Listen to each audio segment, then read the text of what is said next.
सिर्फ एक word delete करना है कंसेक्यूटिव।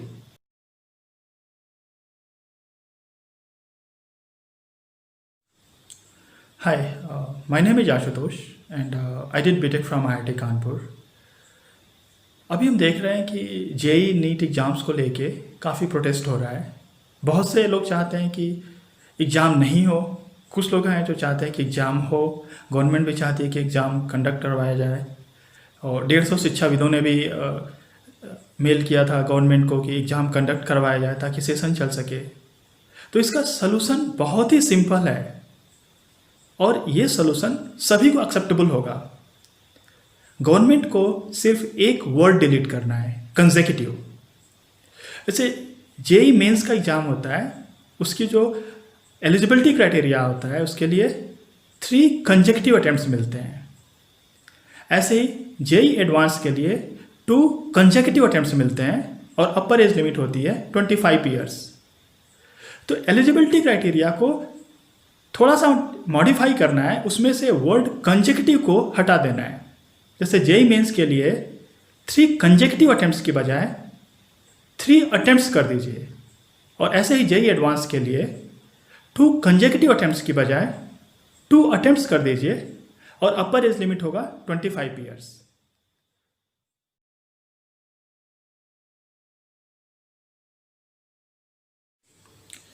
तो कंसेक्यूटिव का मतलब होता है लगातार। जैसे अगर एक अटेम्प्ट आपने इस बार दिया है तो अगला अटेम्प्ट आपको अगली बार देना ही देना है।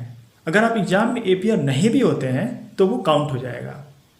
ऐसे ही मान लीजिए जेई मेंस के लिए किसी को 3 अटेम्प्ट मिले हैं, एक अटेम्प्ट उसने पिछली बार दिया था तो दूसरा अटेम्प्ट उसे इस बार देना होगा इस साल और तीसरा अटेम्प्ट अगले साल देना होगा। अगर वो एग्ज़ाम में अपीयर नहीं भी होते हैं तो भी वो अटेम्प्ट काउंट हो जाएगा और वो फिर वो एग्ज़ाम में नहीं बैठ पाएंगे। तो सारी प्रॉब्लम इसी वजह से आ रही है। ये जो वर्ड कंसेक्यूटिव है, लगातार 3 कंसेक्यूटिव अटेम्प्ट्स, 2 कंसेक्यूटिव अटेम्प्ट्स, इसी वजह से सारी प्रॉब्लम हो रही है।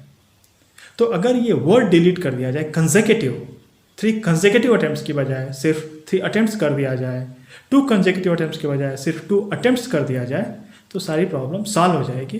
और एक अपर एज लिमिट तो है ही 25 ईयर्स और ये 2025 तक करना होगा।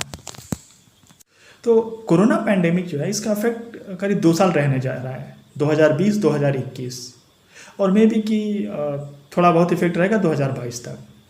तो इस तरह से जब हम मानिए 2022 तक भी कुछ इफेक्ट रहा इसका, तो जब हम 2025 तक कर रहे हैं 3 ईयर्स 2023, 24, 25, तो जो लोग भी अफेक्टेड हो रहे हैं कोरोना पैंडेमिक की वजह से वो सभी लोग अपना अटेम्प्ट दे पाएंगे।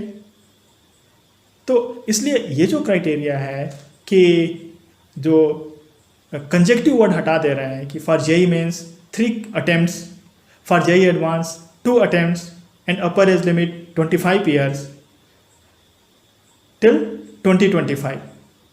तो ये जो 2025 तक हम कर रहे हैं इससे सारे जो लोग भी अफेक्टेड होंगे कोरोना पैंडेमिक की वजह से किसी का बहुत ज़्यादा लॉस नहीं होगा। They all will be taken care.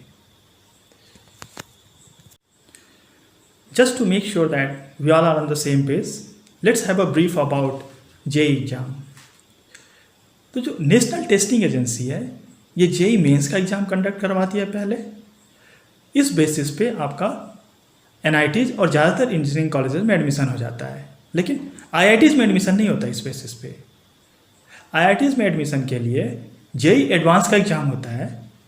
तो जेई मेंस का exam it's just like a preliminary exam, it's just like a pre-exam for JEE advanced. JEE Mains में जो लोग बैठते हैं उसमें से करीब 2,40,000 2.5 लाख लोग वो क्वालिफाई करते हैं जेई एडवांस में अपीयर होने के लिए।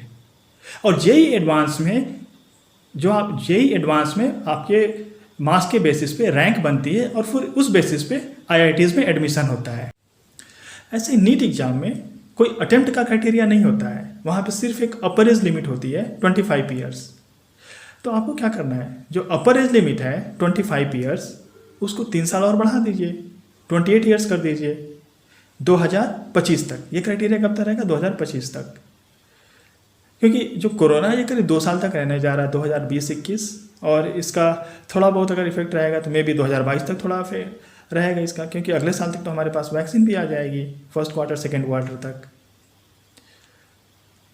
तो अगर वहाँ पे जो अपर एज लिमिट है नीट के लिए, उसको अगर बढ़ा के 25 से 28 कर दिया जाता है तो सारी प्रॉब्लम वहीं पे सॉल्व हो जाएगी।